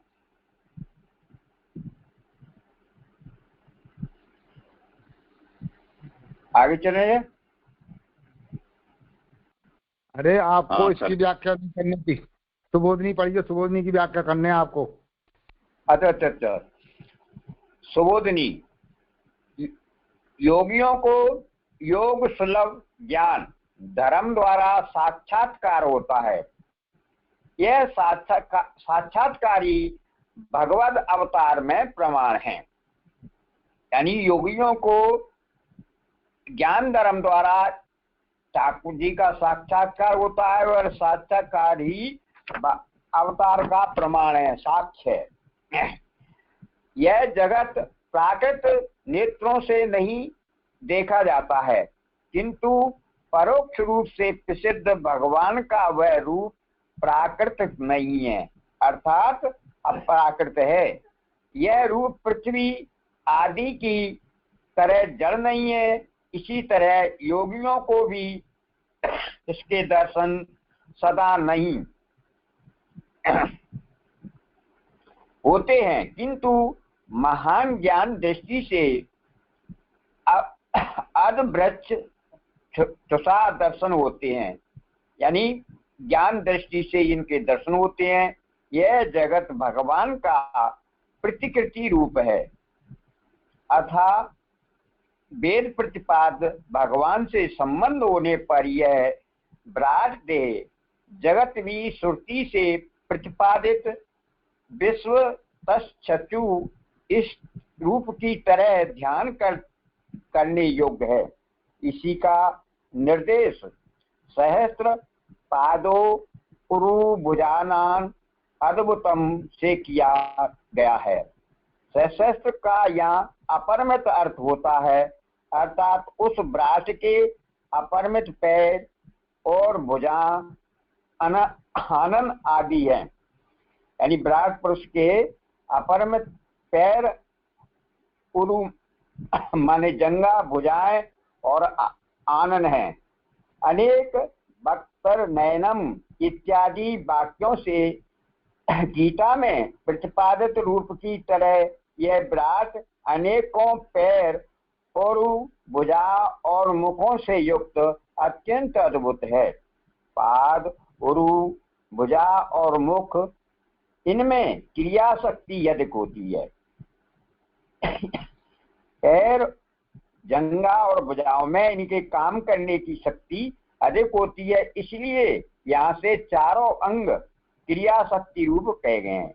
ये चारों अंग पैर, भुजा, जंगा और मुख ये क्रिया ज्यादा करते हैं, इसलिए क्रिया शक्ति रूप कहे गए हैं। तात्पर्य है कि पैर से गमन यानी चलना और सृष्टि भुजाओं से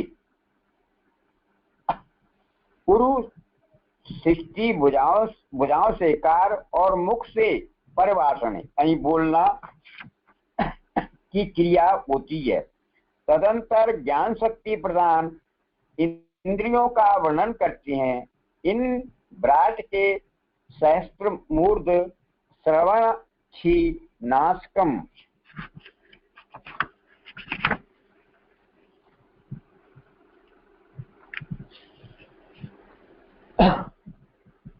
अपरिमित मस्तकों में अपरिमित कर्ण, नेत्र और नासिका है। ये तीनों इंद्रियां दो हैं, यानी कान दो हैं, नेत्र दो हैं और नासिका दो हैं। ये अथा दो देवता वाली ये इंद्रियां, यानी इनके तीनों के दो देवता हैं। ये इंद्रियां ज्ञान के अंग रूप से बाहर प्रसिद्ध हैं।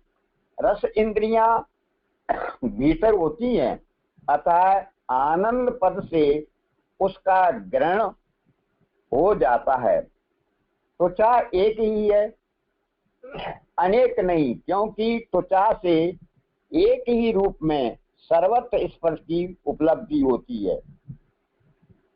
चाहे वो पैर से कर लो चाहे हाथ से कर लो, यानी ये त्वचा एक ही है, स्पर्श की अनुभूति बराबर होती है। तात्पर्य है कि पैर और भुजा में त्वचा है, किंतु ये दोनों पृथक पृथक नहीं है, एक ही है, क्योंकि पैर, भुजा आदि में सर्वत्र एक प्रकार से स्पर्श अनुभूति होती है, अर्थात त्वचा एक ही है।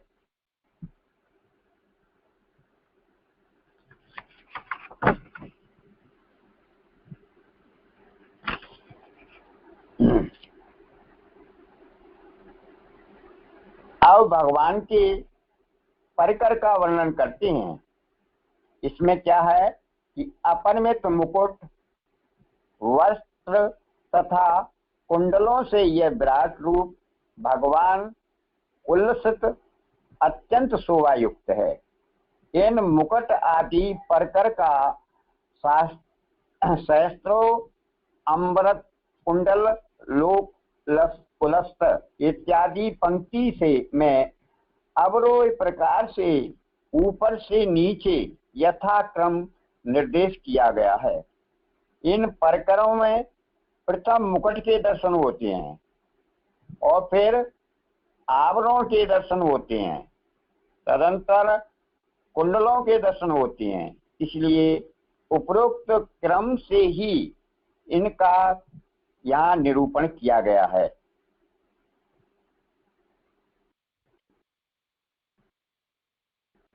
जी जी जी।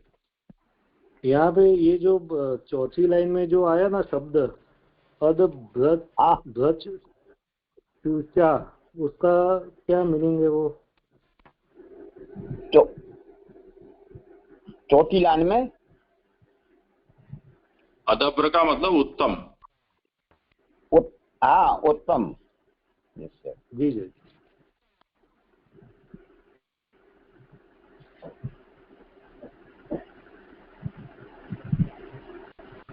आगे चले सर जी। प्रणाम सर। यहाँ पर ये जो पूरा वर्णन है ना, तो ये वर्णन विराट का है। तो हाँ, विराट का वर्णन। तो क्या ये विराट का आदिदैविक रूप है, इस तरह से वर्णन है ये? फिर या कैसे समझना है इसको? ये आदि भौतिक, आदिदैविक, आध्यात्मिक?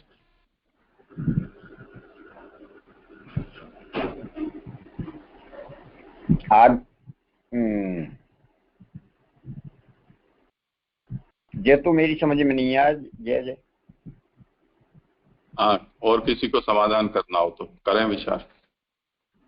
ये आदिदेव स्वरूप हुआ है ब्रह्म का, क्योंकि पूरा श्रृंगार इसमें बताया जा रहा है और उनके जो है चलने फिरने की सारी वो इंद्रियां बताई जा रही हैं, क्रिया करने की, तो ये आदि दैविक में ही हो सकती है। आदि भौतिक में तो इस तरह की इंद्रियां काम करती नहीं है, आदि भौतिक में तो ये आदि दैविक ही है।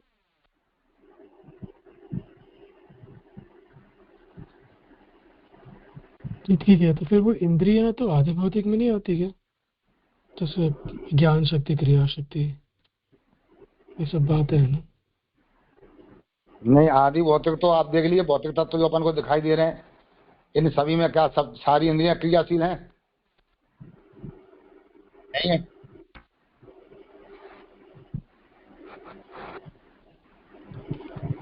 तो विराट का फिर आदि भौतिक हो जाएगा, वो 23 तत्व से जो बना है पूरा, वो विराट का आदि भौतिक ऐसे समझेंगे फिर?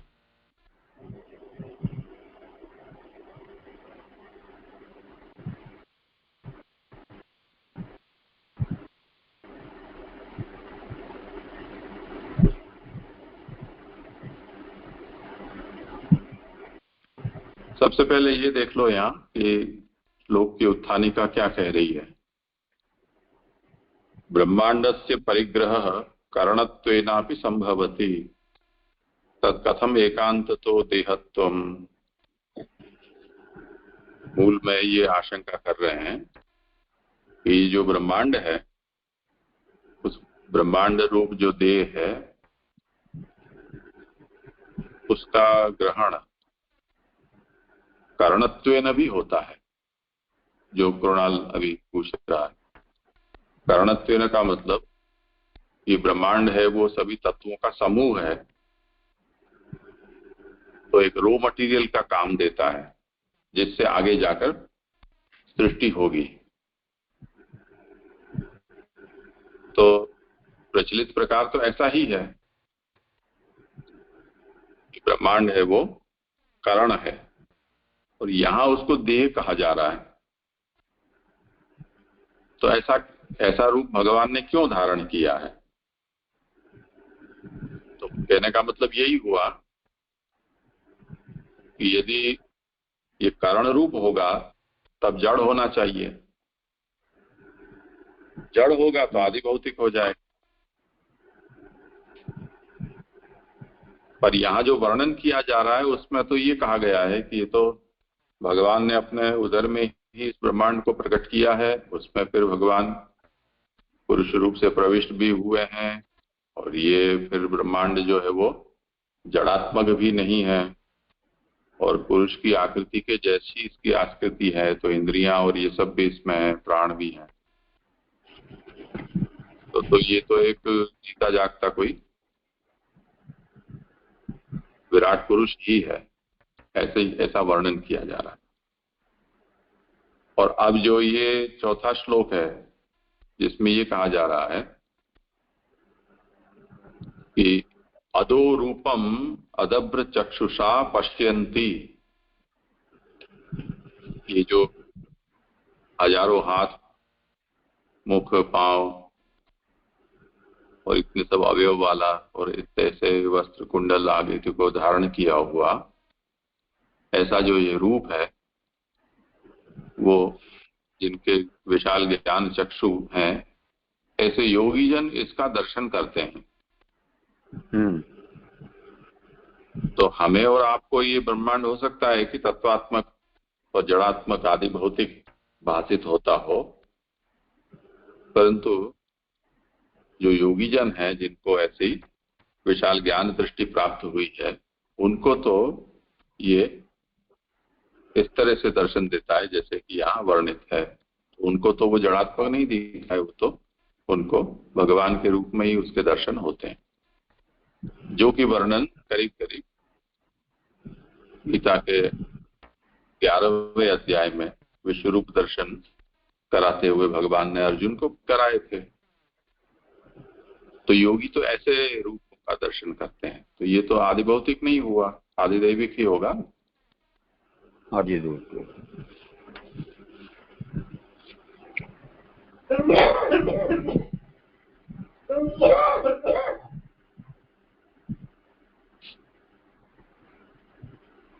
ठीक है ना?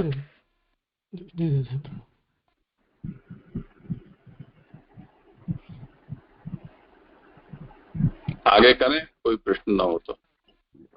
जी यानी सॉरी जी, एक क्वेश्चन है कि यहाँ पे यानी जो शंका है उसका उत्तर जो आया तो ऐसे समझना कि क्योंकि वो जड़ रूप नहीं है इसीलिए वो भगवान का एकांततया देह रूप से स्वीकार या वर्णन कर रहे हैं, यानी ज्ञान का भी आ गया और क्रिया शक्ति का भी वो जो है उसके अंग भी आ गए, ऐसे समझना।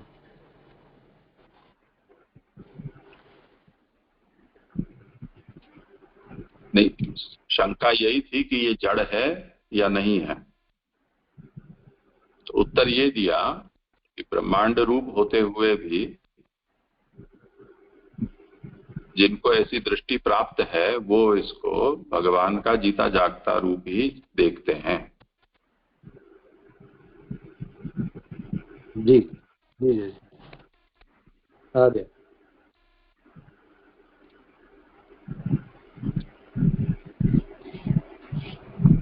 करें आगे? हाँ, जय दंडवत।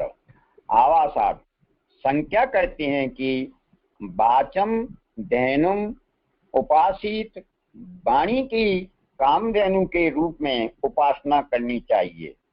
इस वाक्य में जैसे उपासना के लिए वाणी को कामधेनु के रूप में बताया है, इसी प्रकार यदि जगत का ध्यान भगवत रूप से में संभव हो सकता है तो फिर विराट पुरुष एकांततया अवतार रूप ही है। विराट पुरुष का अवतार ही है, यह कैसे कह सकते हैं?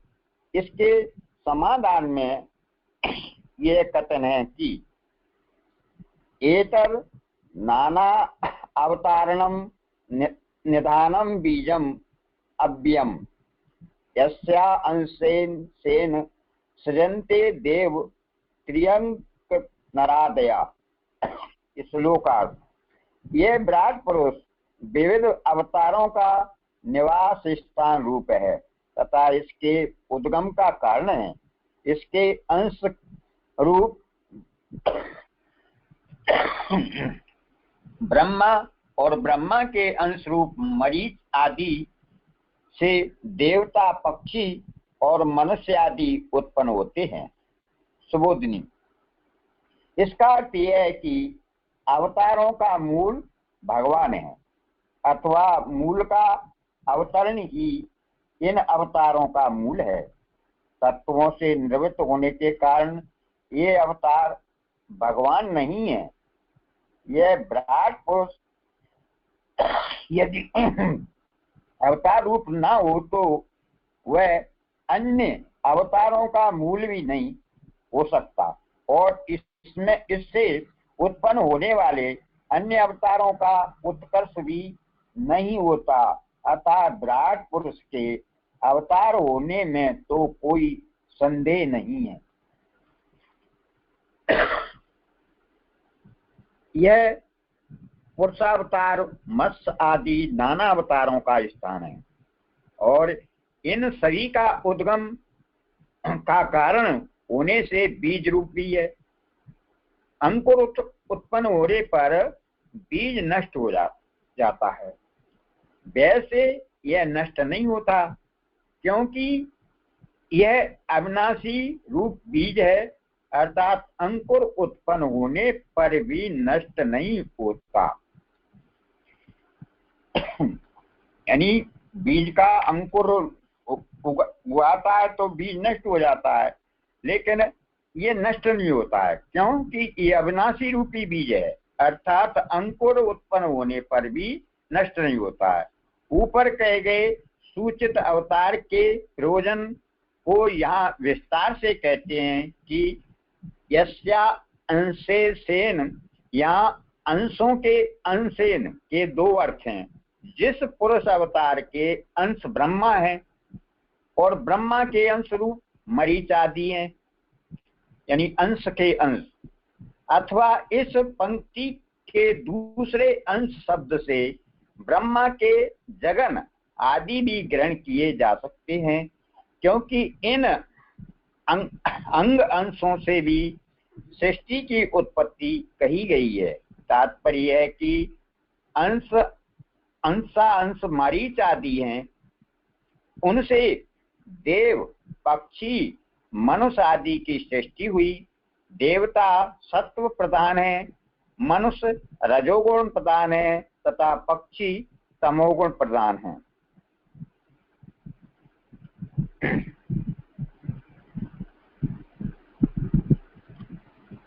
कुछ है विचारणीय इसमें?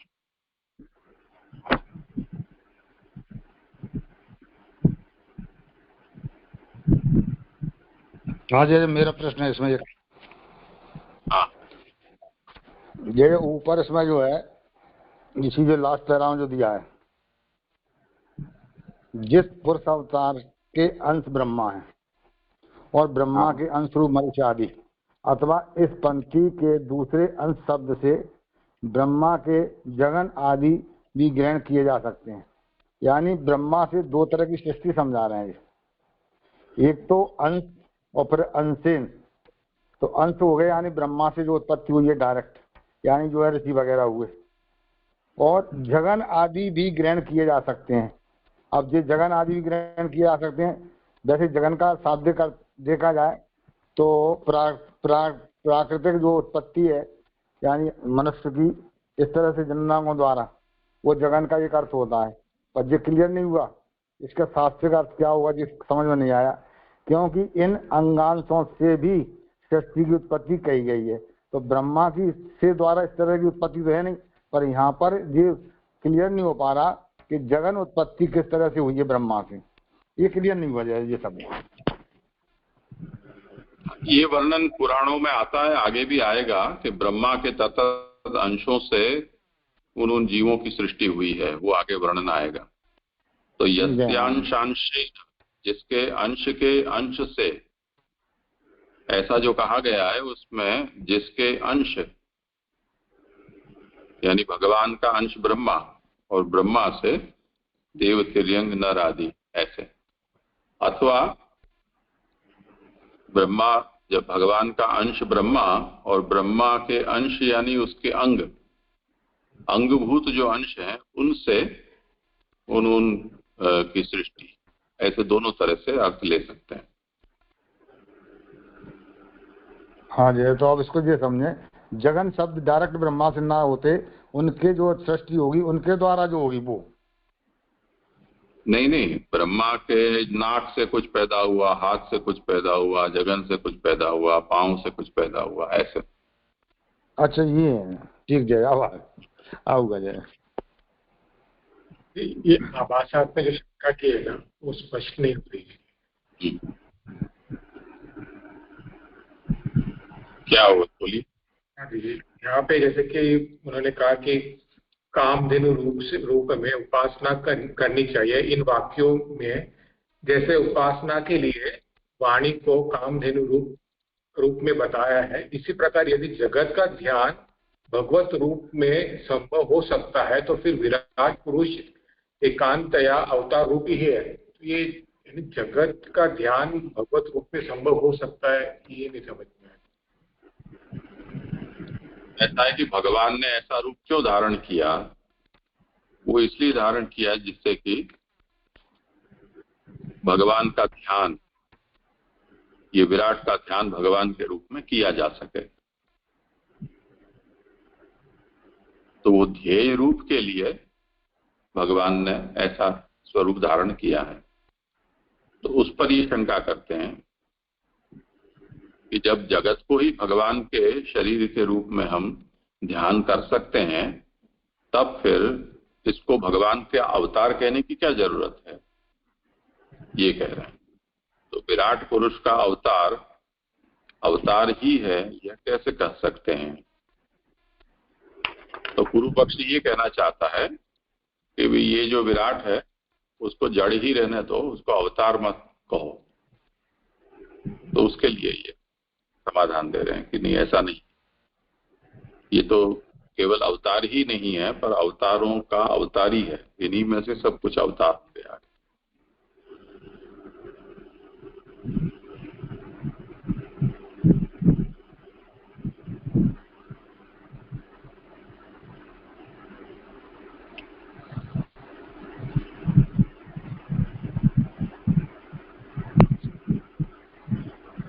अब आगे कौन करेगा? तो कारिका है तो चर्च घाट का सोपुर से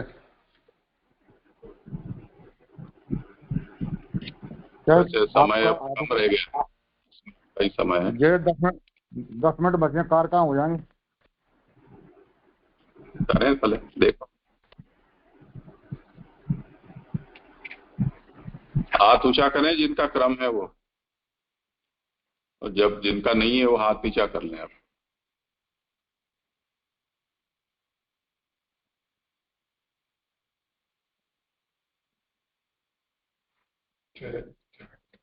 हाँ करें आगे, चलो आपको अनम्यूट किया। हाँ जी। आवासार इस प्रकार पुरुष अवतार का वर्णन करके इसी के ही अंश से उत्पन्न होने वाले तथा इसकी तुल्य ही प्रकृति वाले अवतारों का कथन 21 श्लोकों में कहते हैं। अग्रिम सभी श्लोकों में अवतार का नाम और वह अवतार किसके लिए हुआ उसका प्रयोजन कहा जाता है। आवेश और अवतार दोनों में भगवान का अवतार समान रूप से है, इसलिए आवेश तथा अवतार दोनों का ही समान रूप से निरूपण किया गया है। सत्य रूप श्रेयस्तु ब्रह्मणम श्लोक छोड़ दें, आप अनुवाद पढ़ें। ठीक है जी। खंडोदय कार्यकार सत्वरूप शरीरों में ब्रह्म के संक्रमण आगमन को अवतार कहते हैं। शरीरों के अशुद्ध तथा शुद्ध से यह संक्रमण 2 प्रकार का है। किसी कार्य विशेष के समय में संक्रमण को आवेश कहते हैं। सर्वदा के लिए संक्रमण को अवतार कहते हैं। शुद्ध तत्व जिसमें हो वह शुद्ध, और जिस सत्य में रज सम सम्मिलित हो वह अशुद्ध। इस तरह इन दोनों भेदों से शरीर 2 प्रकार के कहे गए हैं। प्रकाशकार श्री पुरुषोत्तम जी ने यहाँ अशुद्ध शुद्ध माने ऐसा पाठ माना है। तदनुसार इसका अर्थ होगा अशुद्ध और शुद्ध भाव से शरीर 2 प्रकार के हैं, इसलिए अवतार भी 2 प्रकार के हैं। कार्य करने के लिए समय संक्रमण आवेश है, और सर्वदा स्थिति के लिए संक्रमण का अवतार कहलाता है। कारिका में परम शब्द का अर्थ है दूसरा अवतार। यहाँ तो आवेश और अवतार का समान रूप से निरूपण किया है। विशेष रूप से अर्थात आवेश है और यह अवतार है, इस प्रकार नहीं कहा। अतः दोनों का निश्चय कैसे होगा? अतः कहते हैं कि इसका निर्णय वैष्णव तंत्र में निरूपित किया गया है। कार्यकार भगवान जनार्दन जो अजन्मा है, क्रिया शक्ति तथा ज्ञान शक्ति अवतीर्ण होते हैं। वराह आदि रूप में भगवान ने बल का कार्य किया, इसलिए क्रिया शक्ति के अवतार हैं। दत्तात्रेय, व्यास, कपिल आदि के रूप में भगवान ने ज्ञान का कर्म किया है, इसलिए इसे ज्ञान शक्ति का अवतार है। वह दुख मिटाने के लिए क्रिया शक्ति से और अंतर दुख मिटाने के लिए भगवान ज्ञान शक्ति से अवतार लेते हैं। मत्स्य, कूर्म, वराह, नरसिंह, वामन, परशुराम, रामचंद्र, कृष्ण, बुद्ध, कृष्ण, द्वयायन, कपिल, दत्त, ऋषभ, रुचिपुत्र, यज्ञ नारायण, हरि, जिसने शाम की प्राप्ति के लिए तपश्चर्या की, वे कृष्ण, मनु, महिदास, हंस मोहिनी, हयग्रीव, वरदावक्त्र, कल्की, धन्वंतरी इत्यादि केवल विष्णु है। किसी में कोई विशेषता नहीं, सभी समान हैं। इन कारिकाओं में जहाँ एक ही नाम 2 बार आया है वहां उनमें भगवान का विशेष संक्रमण समझना चाहिए। लक्ष्मी, ब्रह्मा, रुद्र, शेष, गरुड़, इंद्र, कामदेव, कामपुत्र, अनुरुद्र, सूर्य, चंद्र, बृहस्पति, धर्म तथा इनकी भार्या दक्षादि और मनुपुत्र ऋषि, नारद, पर्वत, कश्यप, सनकादि, ब्रह्मादि देवता, भरत, सहस्त्रार्जुन, चक्रवर्ती, ऋतुराजा, गए, लक्ष्मण, भरत और शत्रुघ्न, रोहिणी पुत्र बलराम, रुक्मिणी पुत्र प्रद्युम्न, अनिरुद्ध, उनके पुत्र नर अवतार अर्जुन इत्यादि भगवान के विशेषावेशी है अर्थात इनमें भगवान का विशेष आवेश है। यहाँ विशेषावेशी में विशेष पद इसलिए दिया है कि साधारण आवेश तो सूत आदि में भी हो सकता है, उनका यहाँ ग्रहण न कर लिया जावे। यहाँ इन सभी में भगवान का संक्रमण समान रूप से है, इसलिए सभी समान रूप से कह दिए गए हैं। इनमें कोई अंशावतार है और कोई कलावतार है। कौमार्य, आर्ष, प्रजापति और मानव ये सर्ग विशेषों के नाम हैं। श्लोक पढ़ो जे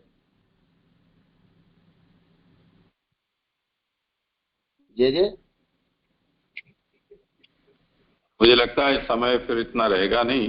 अभी जो आपने पढ़ा है उसके विषय में कुछ किसी को स्पष्टता चाहिए तो देख लें।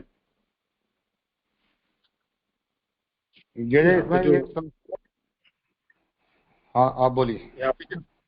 यहाँ पे जो विशेष अवतार और जो बताया ना मुझे उसका सूत आदि में भी सामान्यतः साधारण आवेश ये समझना था। साधारण आवेश यानी यहाँ यही उदाहरण दे दिया है, जैसे सूत में भी साधारण आवेश तो भगवान का है, पर यहाँ जिनको गिनाया गया है वो ऐसे साधारण आवेश वाले नहीं होकर विशेष आवेश वाले हैं। ऐसा साधारण यानी सूत आदि में यानी साधारण यानी थोड़ा सा ही ऐसे कैसे समझे? हाँ, जैसे सूत का जो कार्य था वो जिस प्रसंग में श्रीमद् भागवत का संवाद हुआ बस उतना ही उनसे काम लिया तो उतना कार्य उनसे हो गया, तो उतना आवेश उसके लिए पर्याप्त था। तो और सबों में तो अच्छा खासा आवेश है, यानी चार्ज ज्यादा है।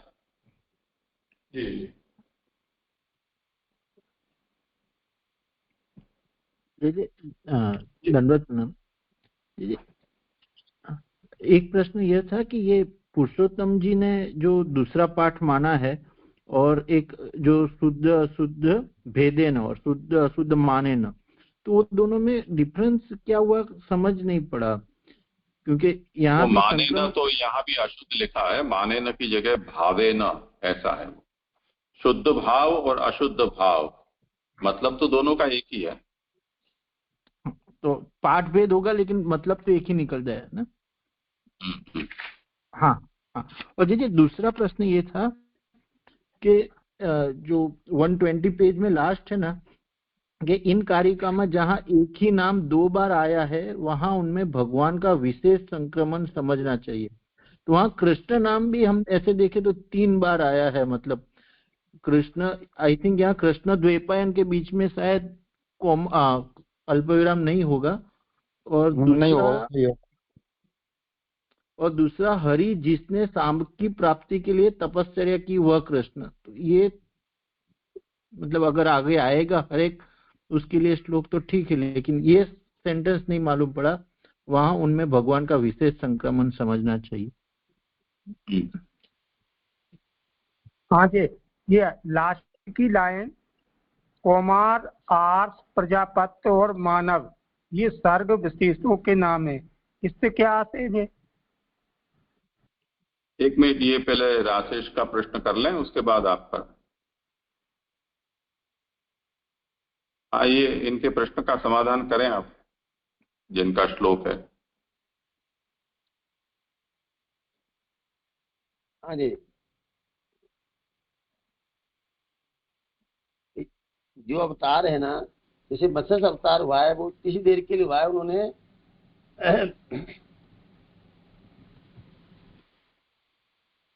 उसका मछली का रूप धारण करके पृथ्वी का निर्वाह किया। कौन सी? आप क्या बोल रहे हैं, समझ में नहीं आ रहा। हाँ, समझ में नहीं आया जी, कौन? फिर से करो प्रश्न। हाँ, मेरा प्रश्न ये है कि ये जो 120 पेज पे लास्ट लिखा है ना, इन कारिकाओं में जहाँ एक ही नाम 2 बार आया है वहां उनमें भगवान का विशेष संक्रमण समझना चाहिए।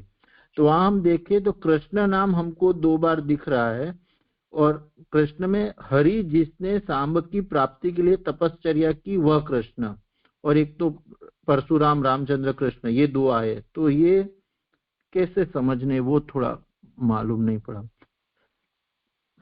कृष्ण का जो अवतार है ना, वो ब्रह्म का अवतार है, और बाकी जो अंश अवतार है या कल अवतार, कल मेरी समझ से थी।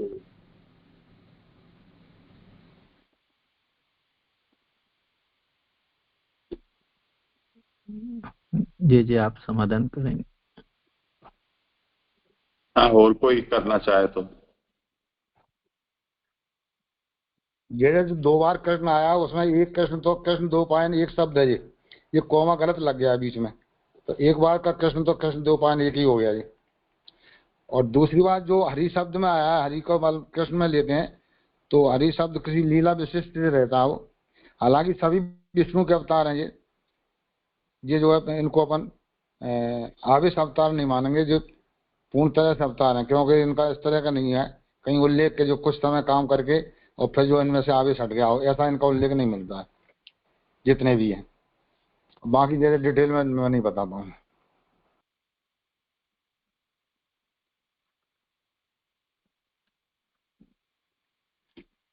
पुरुषोत्तम जी यहाँ ये आज्ञा करते हैं कि एक तो जो तापस कृष्ण है, नारायणो हरि ही कृष्ण तापसो, तो तपस्या करने वाले कृष्ण, ऐसा वर्णन। तो वो बताते हैं कुरु पुराण में ऐसा वर्णन आता है कि सांब के जन्म के लिए भगवान ने तप किया था, तो उसे यहाँ तापस कृष्ण एक अवतार के रूप में कहा है।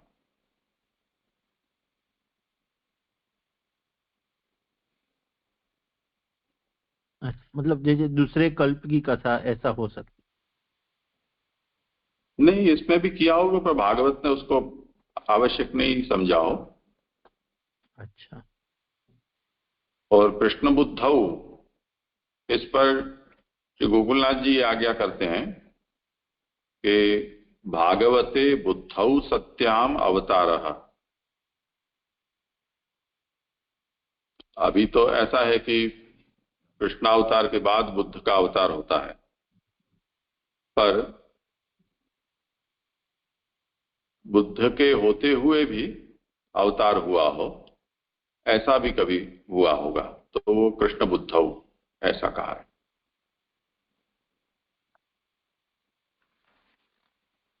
अच्छा, तो जैसे ये कृष्ण की ही, मतलब ठाकुर जी के ही 2 अवतार है, तो ये 2 अलग अलग अवतार होंगे कि एक ही अवतार में 2 लीलाएं होंगी, मतलब क्या?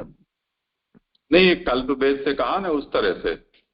और अच्छा, यहाँ जैसे भागवत वर्णित के अतिरिक्त भी तंत्रों में, वैष्णव तंत्रों में जो निर्णित वर्णित हैं, ऐसे भी अवतारों को यहाँ कहा है। पांचरात्र में जिनका वर्णन आता है ऐसे। हाँ, उनमें से बहुत सारे अवतारों का तो अभी आ जाएगा स्पष्टीकरण, और जो रह जाएंगे उनको अलग से समझ लेना। यहाँ पे जो कृष्ण अवतार, रामचंद्र के बाद जो कृष्ण अवतार आ रहा है, यानी अपने जो ठाकुर जी, इसकी बात हो रही है यहाँ पे। ये कृष्ण क्योंकि देखिए हमने पूर्व में देखा कि विराट यानी सब अवतारों का मूल है, लेकिन कृष्ण तो स्वयं परब्रह्म है, तो ये उसमें कैसे लिए गए? क्योंकि बाकी तो समझ में आते हैं कि विराट से प्रकट होते हैं सब अवतार, लेकिन कृष्ण तो विराट से नहीं होते हैं, वो तो परब्रह्म खुद ही प्रकट होते हैं ना जी। तो फिर ये यहाँ पे अवतारों में क्यों गिना, वो नहीं समझ में।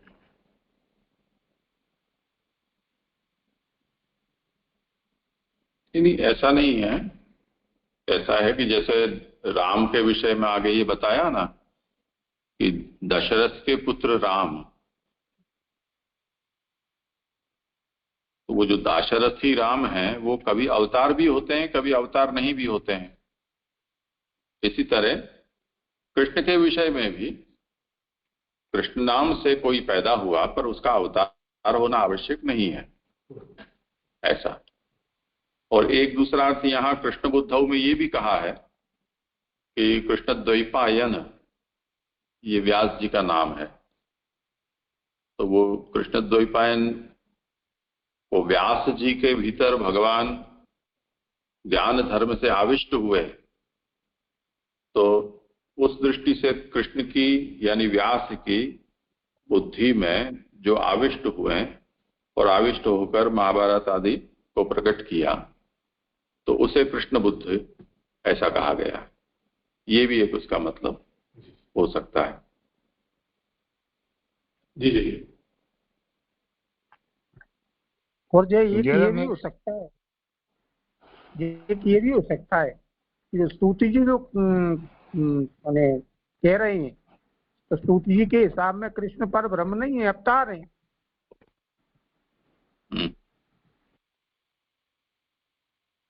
हाँ,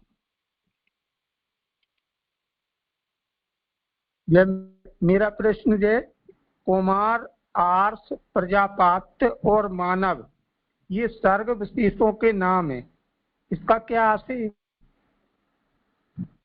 हाँ, करें समाधान, अभी समय भी हो गया है।